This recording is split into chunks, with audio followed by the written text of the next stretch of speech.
নমস্কার, দেখছেন নিউজ 18 বাংলা। আপনাদের সঙ্গে রয়েছি আমি সোনিয়া। দুপুর 12টা মানেই সময় খবর দিনভরের। আর খবর দিনভরের শুরুতেই নজর রাখতে হচ্ছে বিএলওদের ভাতা বৃদ্ধি পুরনো বিজ্ঞপ্তি, সেটা আবারও প্রকাশ করা হয়েছে। আর এতেই চাঞ্চল্য তৈরি হয়েছে রীতিমতো, এবং পদ্মকে নিশানাও করেছেন, চ্যালেঞ্জ করেছেন অভিষেক বন্দ্যোপাধ্যায়। নজর রাখবো আরো একবার যে খবরে এই মুহূর্তে নজর রাখতেই হচ্ছে, বিএলওদের ভাতা বৃদ্ধির পুরনো বিজ্ঞপ্তি, আর সেটা আবারও প্রকাশ।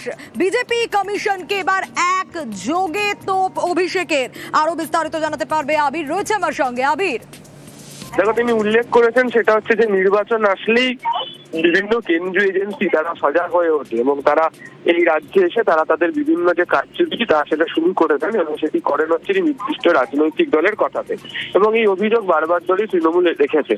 একই সঙ্গে দিনকে তিনি জুড়ে দিয়েছে এর সঙ্গে নির্বাচন আসার আগে নির্বাচন কমিশন সংযুক্ত হয়েছে এবং বেশ কিছু পুরনো বিজ্ঞপ্তি বা নোটিফিকেশনকে সামনে রেখে তারা এমন ধরনের প্রচার পর্ব শুরু করতে চাইছে, সেখানে দাঁড়িয়ে তারা নির্বাচন কমিশনে গিয়ে, অর্থাৎ তৃণমূল কংগ্রেস নির্বাচন কমিশনে গিয়ে যে 5টি মৌলিক প্রশ্ন তুলে ছিলেন, যে সেই প্রশ্নের উত্তর দেওয়ার ক্ষেত্রে নির্বাচন কমিশনের কোনো সদুপযুক্ত জায়গা তারা এখনো পর্যন্ত তৈরি করে উঠতে পারেননি।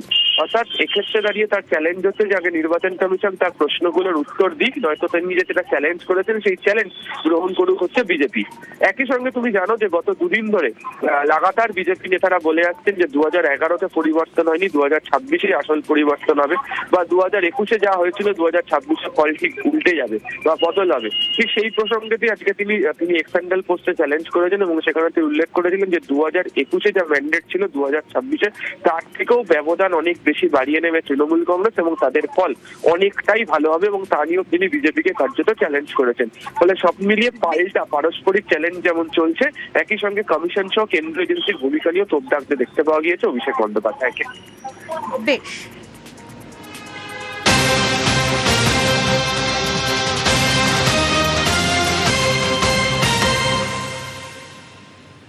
আর এই যে শুক্রবার 12 ইলেকটোরাল অবজারভার নিয়োগ করা হলো, নবান্ন কি জানতো? আগে থেকে কি নবান্নের কাছে ইনফরমেশন ছিল? যে আপডেট পাওয়া যাচ্ছে তাতে নবান্নের কাছে কিন্তু এ সংক্রান্ত কোনো রকম কোনো ইনফরমেশন ছিল না। নবান্নকে না জানিয়েই কি তাহলে অবজারভার নিয়োগ? আরো বিস্তারিত জানার চেষ্টা করি সোমরাজের কাছ থেকে। সোমরাজ, এই যে 12 আইএএস অফিসারকে অবজারভার হিসেবে নিয়োগ করলো কমিশন, নবান্নের কাছে এই ইনফরমেশন ছিল না? না, দেখে একদমই নবান্নকে জানানো হয়নি জাতীয় নির্বাচন কমিশনের তরফে, তেমনটাই নবান্ন সূত্রে খবর। রাজ্যের 12 জন আইএএস অফিসারকে নিয়োগ করা হয়েছে এবং তারা রাজ্যেরই অ্যাসাইনমেন্টে রয়েছে, কিন্তু তারপরেও নবান্নকে জানানো হয়নি। এমনকি রাজ্যের মুখ্য সচিব মনোজ পানকেও জাতীয় নির্বাচন কমিশনের তরফে চিঠি দিয়ে জানানো হয়নি, তেমনটাই নবান্ন সূত্রে খবর। অন্তত গতকাল শনিবার সন্ধ্যে পর্যন্ত নবান্নের কাছে এই সংক্রান্ত কোনো চিঠি এসে পৌঁছায়নি যে রাজ্যের 12 জন আইএএস অফিসারকে ইলেকটোরাল রোল অবজারভার হিসেবে নিয়োগ করা হয়েছে এবং তাদেরকে বিভিন্ন জেলায় গুরুত্বপূর্ণ কাজ করতে বলা হয়েছে। জাতীয় নির্বাচন কমিশনের তরফে এই সংক্রান্ত কোনো চিঠি বা এই সংক্রান্ত কোনো ইনফরমেশনও দেওয়া হয়নি নবান্নকে। এবং নবান্নের প্রশাসনিক আধিকারিকরা যেটা দাবি করছে, সাধারণত যখন ভোট হয় সেই সময় কিন্তু জাতীয় নির্বাচন কমিশনের তরফে জানানো হয়, জাতীয় নির্বাচন কমিশনের তরফ থেকে নাম চাওয়া হয়, কিন্তু এক্ষেত্রে জাতীয় নির্বাচন কমিশনের তরফে কোনো ইনফরমেশন বা কোনো তথ্যই দেওয়া হয়নি। এমনকি 12 জন আইএএস অফিসারকে যে তারা এসআইআর এর কাজে নিয়োগ করছেন, যারা এখন প্রতিনিয়ত এসআইআরই কাজ করবেন, অর্থাৎ তারা বিভিন্ন জেলায় জেলায় যাবেন, তাদেরকে জেলা ধরে ধরে দায়িত্ব দেওয়া হয়েছে, কিন্তু তাদের তো রাজ্য সরকারের তরফে বেশ কিছু প্রশাসনিক দায়িত্ব রয়েছে। ফলত কিন্তু সেক্ষেত্রে নবান্ন মনে করছে যে এই সংক্রান্ত তথ্য জাতীয় নির্বাচন কমিশনের তরফে জানানো উচিত, কিন্তু শনিবার সন্ধ্যা পর্যন্ত রাজ্যের মুখ্য সচিব বা নবান্নের কর্মীবর্গ দপ্তর কোনো জায়গাতেই জাতীয় নির্বাচন কমিশনের তরফে কোনো চিঠি আসেনি বলেই নবান্ন সূত্রে খবর। বেশ।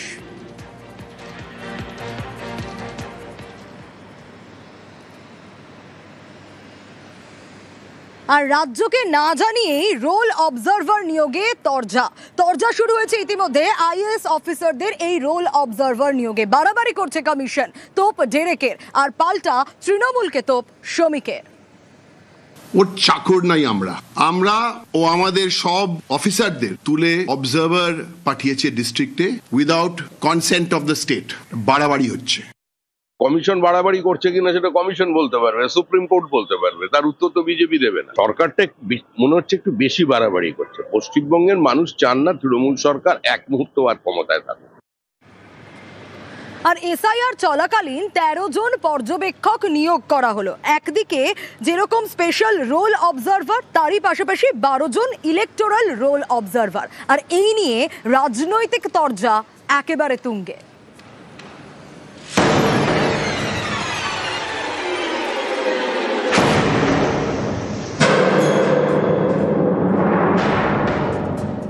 সাধারণত ভোটের সময় পর্যবেক্ষক নিয়োগ করে নির্বাচন কমিশন। এবার নজিরবিহীন সিদ্ধান্ত নিয়ে এসআইআর এর সময় পর্যবেক্ষক নিয়োগ করেছে তারা। এসআইআর এর কাজ করতে ইতিমধ্যে ভিন রাজ্য থেকে 3 অফিসারকে পাঠানো হয়েছে পশ্চিমবঙ্গে। এরপর আরো 12 জন ইলেকটোরাল রোল পর্যবেক্ষক নিয়োগ করেছে কমিশন।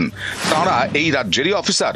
স্পেশাল রোল অবজারভার বা বিশেষ পর্যবেক্ষক হিসেবে নিয়োগ করা হয়েছে সুব্রত গুপ্তকে। তিনি রাজ্যের প্রাক্তন অফিসার।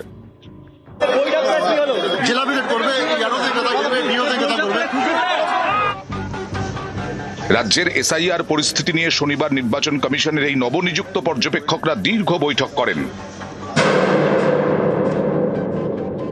যেভাবে স্পেশাল অবজারভার নিয়োগ করেছে, স্পেশাল অবজারভাররা ধরবে কি করেছে সব জানি আমরা। ওটিপি কাদের হাতে, ডাটা এন্ট্রি কিভাবে করেছে, কত মৃত বাংলাদেশি ফলস নাম তুলেছে, সব আমাদের কাছে তথ্য আছে। একটা একটা ধরে কাটাবো। তো সবে শুরু, 9 তারিখে ড্রাফট ভোটার লিস্ট হবে। অনেক লম্বা 2 মাসের লড়াই। যদি কেউ এটাকে মনে করে এটা মানসিক একটা চাপ দিচ্ছে এই রাজ্য সরকারের উপরে, তাহলে এটাতে আমরা বিচলিত নই। এত লাফালাফি করে তো লাভ নেই। আপনারা যদি মনে করেন যে চিফ ইলেকশন কমিশন কিংবা ইলেকশন কমিশন আপনার নির্বাচনী বৈতরণীটা পার করবে, এটা খুব দুঃখের বিষয়। বিহার তো প্রতিবাদ করেনি, বাংলা বুঝতে পেরেছে। নিউজ 18 বাংলা। বাংলায় এসআইআর এর পক্ষে সব থেকে সরব বিজেপি, আর সেই বিজেপি আবার নির্বাচন কমিশনকে নিশানা করছে। স্বাভাবিকভাবেই কটাক্ষ করতে ছাড়ছে না তৃণমূল। इलेक्शन कमीशन का रोल और भी थोड़ा तेज होने चाहिए था। দিল্লিতে জ্ঞানেশ কুমার বসে থাকবেন, উনি জ্ঞান গর্ব 2-3টে স্টেটমেন্ট দেবেন, আর পশ্চিমবঙ্গের স্থিতি অন্যরকম হবে, এটা হতে পারে না। জ্ঞানেশ কুমারকে আসতে হবে। নির্বাচন কমিশন আরো অ্যাক্টিভ হওয়ার দরকার আছে। ভোটের আগে বাংলায় এসআইআর চেয়ে সব থেকে বেশি সুর চড়িয়েছিল বিজেপি। শুরু থেকেই রাজ্যের প্রধান বিরোধী দলের বক্তব্য, আগে এসআইআর, তারপর বিধানসভা ভোট। 1 কোটি নাম এসআইআর এ বাদ যাবে। No SIR, no election. 4 মে রাত্রি 12টার মধ্যে যদি পশ্চিমবঙ্গে নতুন মুখ্যমন্ত্রী তার মন্ত্রিমণ্ডল শপথ না নেয়, রাত্রি 12টার পরে কাউকে কিছু করতে হবে না, রাষ্ট্রপতি শাসন হয়ে যাবে। বিহারের পর বাংলাতেও শুরু হয়েছে এসআইআর, অর্থাৎ ভোটার তালিকার নিবিড় সংশোধন। 9 ডিসেম্বর খসড়া তালিকা প্রকাশের কথা। এখন বিজেপির নিশানাতেই নির্বাচন কমিশন। इलेक्शन कमीशन का रोल और भी थोड़ा तेज होने चाहिए था, लेकिन इलेक्शन कमीशन जो डिपेंड कर रहा है स्टेट मशीनरी के ऊपर, स्टेट मशीनरी सीधा सीधा धांधली का साथ जुड़ा हुआ है, मिला भगत है। বিএলওদের আজকের এই অবস্থা যদি হয়, তার জন্য তারা যে পরিস্থিতির শিকার হচ্ছে তার দায়িত্ব কিন্তু নির্বাচন কমিশনকে নিতে হবে। নির্বাচন কমিশন দিল্লিতে জ্ঞানেশ কুমার বসে থাকবেন, উনি জ্ঞান গর্ব 2-3টে স্টেটমেন্ট দেবেন, আর পশ্চিমবঙ্গের স্থিতি অন্যরকম হবে, এটা হতে পারে না। জ্ঞানেশ কুমারকে আসতে হবে। কি অবস্থায় বিএলওরা আছে তার দেখতে হবে। 2 জন প্রতিনিধি পাঠালে চলবে না। আজকে এই পরিস্থিতির মধ্যে ইলেকশন কমিশনার যদি মনে করেন দিল্লিতে বসে থেকেই আর 2-একটা ডেপুটেশন নিয়েই তিনি ওখান থেকে স্যাটেলাইটের মধ্যে দিয়ে পশ্চিমবঙ্গের এই প্রক্রিয়াটাকে কন্ট্রোল করতে পারবেন, ভুল করছেন। তাকে এখানে আসতে। নির্বাচন কমিশন আরো অ্যাক্টিভ হওয়ার দরকার আছে। মানুষ কনফিউজ আছে এবং যারা এই ধরনের বিরোধিতা করছে তাদেরকে একবার শিক্ষা দেওয়ার দরকার আছে। তবে কি এসআইআর ঘিরে যে সম্ভাবনার কথা বিজেপি মনে করেছিল তা কাজে আসছে না বলেই এই আক্রমণ? যত দিন যাচ্ছে বিজেপি এটা বুঝতে পারছে যে এসআইআরটা ব্যাকফায়ার হয়ে যাচ্ছে, বুমেরাং হচ্ছে। এই মডেল এখানে সাকসেসফুল হবে না, এটা বিজেপি বুঝতে শুরু করেছে। বাংলার মাটি দুর্জয় ঘাঁটি, এ মাটিতে কোনো ষড়যন্ত্রের কোনো স্থান নেই। এটা বুঝতে পেরেই শ্রমিক ভট্টাচার্যকে বলতে হচ্ছে যে জ্ঞানেশ কুমার দিল্লিতে বসে জ্ঞানগর্ভ ভাষণ দিলে চলবে না। নিউজ 18 বাংলা। নমস্কার, দেখছেন নিউজ 18 বাংলা। আপনাদের সঙ্গে রয়েছি আমি সোনিয়া। দুপুর 12টা মানেই সময় খবর দিনভরের, আর খবর দিনভরের শুরুতেই নজর রাখতে হচ্ছে বিএলওদের ভাতা বৃদ্ধি। পুরনো বিজ্ঞপ্তি সেটা আবারও প্রকাশ করা হয়েছে, আর এতেই চাঞ্চল্য তৈরি হয়েছে রীতিমতো, এবং পদ্মকে নিশানাও করেছেন, চ্যালেঞ্জ করেছেন অভিষেক বন্দ্যোপাধ্যায়। নজর রাখবো আরো একবার যে খবরে এই মুহূর্তে নজর রাখতেই হচ্ছে, বিএলওদের ভাতা বৃদ্ধির পুরনো বিজ্ঞপ্তি, আর সেটা আবার প্রকাশ। বিজেপি কমিশনকে এবার এক যোগে তোপ অভিষেকের। আরো বিস্তারিত জানাতে পারবে আবির, রয়েছে আমার সঙ্গে। আবির, দেখো, তিনি উল্লেখ করেছেন সেটা হচ্ছে যে নির্বাচন আসলেই বিভিন্ন কেন্দ্রীয় এজেন্সি তারা সজাগ হয়ে ওঠে এবং তারা এই রাজ্যে এসে তারা তাদের বিভিন্ন যে কার্যসূচি তা সেটা শুরু করে দেন, এবং সেটি করেন হচ্ছে নির্দিষ্ট রাজনৈতিক দলের কথাতে, এবং এই অভিযোগ বারবার ধরেই তৃণমূল রেখেছে। একই সঙ্গে দিনকে তিনি জুড়ে দিয়েছে এর সঙ্গে নির্বাচন আসার আগে নির্বাচন কমিশন সংযুক্ত হয়েছে এবং বেশ কিছু পুরনো বিজ্ঞপ্তি বা নোটিফিকেশনকে সামনে রেখে তারা এমন ধরনের প্রচার পর্ব শুরু করতে চাইছে, সেখানে দাঁড়িয়ে তারা নির্বাচন কমিশনে গিয়ে, অর্থাৎ তৃণমূল কংগ্রেস নির্বাচন কমিশনে গিয়ে যে 5টি মৌলিক প্রশ্ন তুলে ছিলেন, যে সেই প্রশ্নের উত্তর দেওয়ার ক্ষেত্রে নির্বাচন কমিশনের কোনো সদুপযুক্ত জায়গা তারা এখনো পর্যন্ত তৈরি করে উঠতে পারেননি। অর্থাৎ এক্ষেত্রে দাঁড়িয়ে তার চ্যালেঞ্জ হচ্ছে যে আগে নির্বাচন কমিশন তার প্রশ্নগুলোর উত্তর দিক, নয়তো তিনি যেটা চ্যালেঞ্জ করেছেন সেই চ্যালেঞ্জ গ্রহণ করুক হচ্ছে বিজেপি। একই সঙ্গে তুমি জানো যে গত দুদিন ধরে লাগাতার বিজেপি নেতারা বলে আসছেন যে 2011-তে পরিবর্তন হয়নি, 2026-এ আসল পরিবর্তন হবে, বা 2021-এ যা হয়েছিল 2026-এ ফল ঠিক উল্টে যাবে বা বদল হবে। ঠিক সেই প্রসঙ্গে আজকে তিনি এক্সপ্যান্ডাল পোস্টে চ্যালেঞ্জ করেছেন এবং সেখানে তিনি উল্লেখ করেছিলেন যে 2021-এ যা ম্যান্ডেট ছিল 2026-এ তার থেকেও ব্যবধান অনেক বেশি বাড়িয়ে নেবে তৃণমূল কংগ্রেস এবং তাদের ফল অনেকটাই ভালো হবে, এবং তা নিয়েও তিনি বিজেপিকে কার্যত চ্যালেঞ্জ করেছেন। ফলে সব মিলিয়ে পাল্টা পারস্পরিক চ্যালেঞ্জ যেমন চলছে, একই সঙ্গে কমিশন সহ কেন্দ্রীয় এজেন্সির ভূমিকা নিয়েও তোপ দাগতে দেখতে পাওয়া গিয়েছে অভিষেক বন্দ্যোপাধ্যায়কে। বেশ,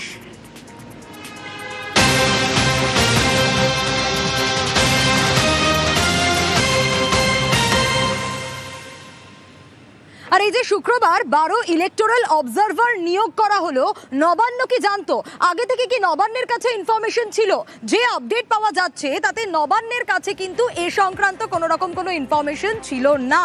নবান্নকে না জানিয়েই কি তাহলে অবজারভার নিয়োগ? আরো বিস্তারিত জানার চেষ্টা করি সোমরাজের কাছ থেকে। সোমরাজ, এই যে 12 আইএএস অফিসারকে অবজারভার হিসেবে নিয়োগ করলো কমিশন, নবান্নের কাছে এই ইনফরমেশন ছিল না? না, দেখে একদমই নবান্নকে জানানো হয়নি জাতীয় নির্বাচন কমিশনের তরফে, তেমনটাই নবান্ন সূত্রে খবর। রাজ্যের 12 জন আইএএস অফিসারকে নিয়োগ করা হয়েছে এবং তারা রাজ্যেরই অ্যাসাইনমেন্টে রয়েছে, কিন্তু তারপরেও নবান্নকে জানানো হয়নি। এমনকি রাজ্যের মুখ্য সচিব মনোজ পানকে জাতীয় নির্বাচন কমিশনের তরফে চিঠি দিয়ে জানানো হয়নি, তেমনটাই নবান্ন সূত্রে খবর। অন্তত গতকাল শনিবার সন্ধ্যে পর্যন্ত নবান্নের কাছে এই সংক্রান্ত কোনো চিঠি এসে পৌঁছায়নি যে রাজ্যের 12 জন আইএএস অফিসারকে ইলেকটোরাল রোল অবজারভার হিসেবে নিয়োগ করা হয়েছে এবং তাদেরকে বিভিন্ন জেলায় গুরুত্বপূর্ণ কাজ করতে বলা হয়েছে। জাতীয় নির্বাচন কমিশনের তরফে এই সংক্রান্ত কোনো চিঠি বা এই সংক্রান্ত কোনো ইনফরমেশনও দেওয়া হয়নি নবান্নকে। এবং নবান্নের প্রশাসনিক আধিকারিকরা যেটা দাবি করছে, সাধারণত যখন ভোট হয় সেই সময় কিন্তু জাতীয় নির্বাচন কমিশনের তরফে জানানো হয়, জাতীয় নির্বাচন কমিশনের তরফ থেকে নাম চাওয়া হয়, কিন্তু এক্ষেত্রে জাতীয় নির্বাচন কমিশনের তরফে কোনো ইনফরমেশন বা কোনো তথ্যই দেওয়া হয়নি। এমনকি 12 জন আইএএস অফিসারকে যে তারা এসআইআর এর কাজে নিয়োগ করছেন, যারা এখন প্রতিনিয়ত এসআইআরই কাজ করবেন, অর্থাৎ তারা বিভিন্ন জেলায় জেলায় যাবেন, তাদেরকে জেলা ধরে ধরে দায়িত্ব দেওয়া হয়েছে, কিন্তু তাদের তো রাজ্য সরকারের তরফে বেশ কিছু প্রশাসনিক দায়িত্ব রয়েছে। ফলত কিন্তু সেক্ষেত্রে নবান্ন মনে করছে যে এই সংক্রান্ত তথ্য জাতীয় নির্বাচন কমিশনের তরফে জানানো উচিত, কিন্তু শনিবার সন্ধ্যা পর্যন্ত রাজ্যের মুখ্য সচিব বা নবান্নের কর্মীবর্গ দপ্তর কোনো জায়গাতেই জাতীয় নির্বাচন কমিশনের তরফে কোনো চিঠি আসেনি বলেই নবান্ন সূত্রে খবর। বেশ,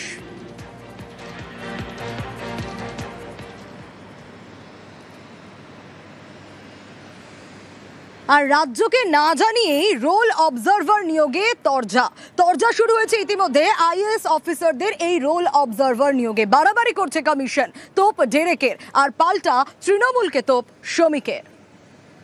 ওর চাকর নাই আমরা ও আমাদের সব অফিসারদের তুলে অবজারভার পাঠিয়েছে ডিস্ট্রিক্টে without consent of the state. বাড়াবাড়ি হচ্ছে। কমিশন বাড়াবাড়ি করছে কিনা সেটা কমিশন বলতে পারবে, সুপ্রিম কোর্ট বলতে পারবে, তার উত্তর তো বিজেপি দেবে না। সরকারটা মনে হচ্ছে একটু বেশি বাড়াবাড়ি করছে। পশ্চিমবঙ্গের মানুষ চান না তৃণমূল সরকার এক মুহূর্ত আর ক্ষমতায় থাকুক। আর এসআইআর চলাকালীন 13 জন পর্যবেক্ষক নিয়োগ করা হলো। একদিকে যেরকম স্পেশাল রোল অবজারভার, তারই পাশাপাশি 12 জন ইলেকটোরাল রোল অবজারভার। আর এই নিয়ে রাজনৈতিক তরজা একেবারে তুঙ্গে।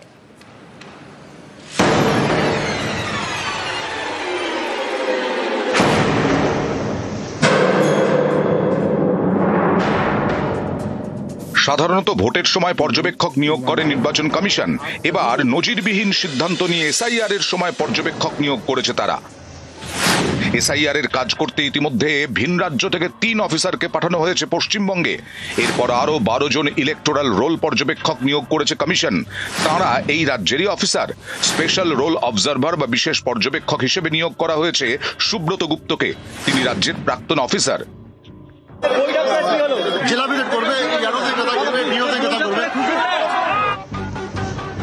রাজ্যের এসআইআর পরিস্থিতি নিয়ে শনিবার নির্বাচন কমিশনের এই নবনিযুক্ত পর্যবেক্ষকরা দীর্ঘ বৈঠক করেন। যেভাবে স্পেশাল অবজারভার নিয়োগ করেছে, স্পেশাল অবজারভাররা ধরবে কি করেছে সব জানি আমরা। ওটিপি কাদের হাতে ডাটা এন্ট্রি কিভাবে করেছে, কত মৃত বাংলাদেশি ফলস নাম তুলেছে, সব আমাদের কাছে তথ্য আছে। একটা একটা ধরে কাটাবো। এ তো সবে শুরু। 9 তারিখে ড্রাফট ভোটার লিস্ট হবে। অনেক লম্বা 2 মাসের লড়াই। যদি কেউ এটাকে মনে করে এটা মানসিক একটা চাপ দিচ্ছে এই রাজ্য সরকারের উপরে, তাহলে এটাতে আমরা বিচলিত নই। এত লাফালাফি করে তো লাভ নেই। আপনারা যদি মনে করেন যে চিফ ইলেকশন কমিশন কিংবা ইলেকশন কমিশন আপনার নির্বাচনী বৈতরণীটা পার করবে, এটা খুব দুঃখের বিষয়। বিহার তো প্রতিবাদ করেনি, বাংলা বুঝতে পেরেছে। নিউজ 18 বাংলা। বাংলায় এসআইআর এর পক্ষে সব থেকে সরব বিজেপি, আর সেই বিজেপি আবার নির্বাচন কমিশনকে নিশানা করছে। স্বাভাবিকভাবেই কটাক্ষ করতে ছাড়ছে না তৃণমূল। इलेक्शन कमीशन का रोल और भी थोड़ा तेज होने चाहिए था। দিল্লিতে জ্ঞানেশ কুমার বসে থাকবেন, উনি জ্ঞানগর্ভ 2-3টে স্টেটমেন্ট দেবেন, আর পশ্চিমবঙ্গের স্থিতি অন্যরকম হবে, এটা হতে পারে না। জ্ঞানেশ কুমারকে আসতে হবে। নির্বাচন কমিশন আরো অ্যাক্টিভ হওয়ার দরকার আছে। ভোটের আগে বাংলায় এসআইআর চেয়ে সব থেকে বেশি সুর চড়িয়েছিল বিজেপি। শুরু থেকেই রাজ্যের প্রধান বিরোধী দলের বক্তব্য, আগে এসআইআর, তারপর বিধানসভা ভোট। 1 কোটি নাম এসআইআর এ বাদ যাবে।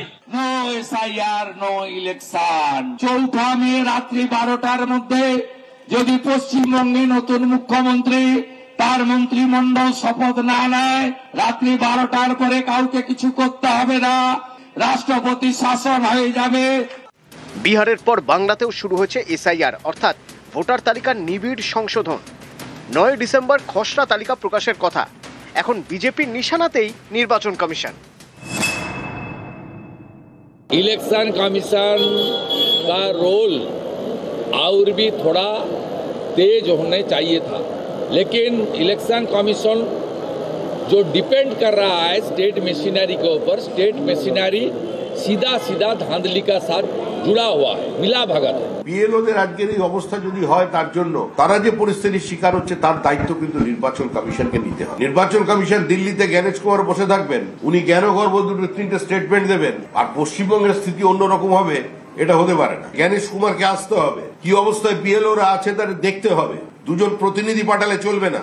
আজকে এই পরিস্থিতির মধ্যে ইলেকশন কমিশনার যদি মনে করেন দিল্লিতে বসে থেকেই আর 2-একটা ডেপুটেশন নিয়েই তিনি ওখান থেকে স্যাটেলাইটের মধ্যে দিয়ে পশ্চিমবঙ্গের এই প্রক্রিয়াটাকে কন্ট্রোল করতে পারবেন, ভুল করছেন। তাকে এখানে আসতে। নির্বাচন কমিশন আরো অ্যাক্টিভ হওয়ার দরকার আছে। মানুষ কনফিউজ আছে এবং যারা এই ধরনের বিরোধিতা করছে তাদেরকে একবার শিক্ষা দেওয়ার দরকার আছে। তবে কি এসআইআর ঘিরে যে সম্ভাবনার কথা বিজেপি মনে করেছিল তা কাজে আসছে না বলেই এই আক্রমণ? যত দিন যাচ্ছে বিজেপি এটা বুঝতে পারছে যে এসআইআরটা ব্যাকফায়ার হয়ে যাচ্ছে, বুমেরাং হচ্ছে। এই মডেল এখানে সাকসেসফুল হবে না, এটা বিজেপি বুঝতে শুরু করেছে। বাংলার মাটি দুর্জয় ঘাঁটি, এ মাটিতে কোনো ষড়যন্ত্রের কোনো স্থান নেই।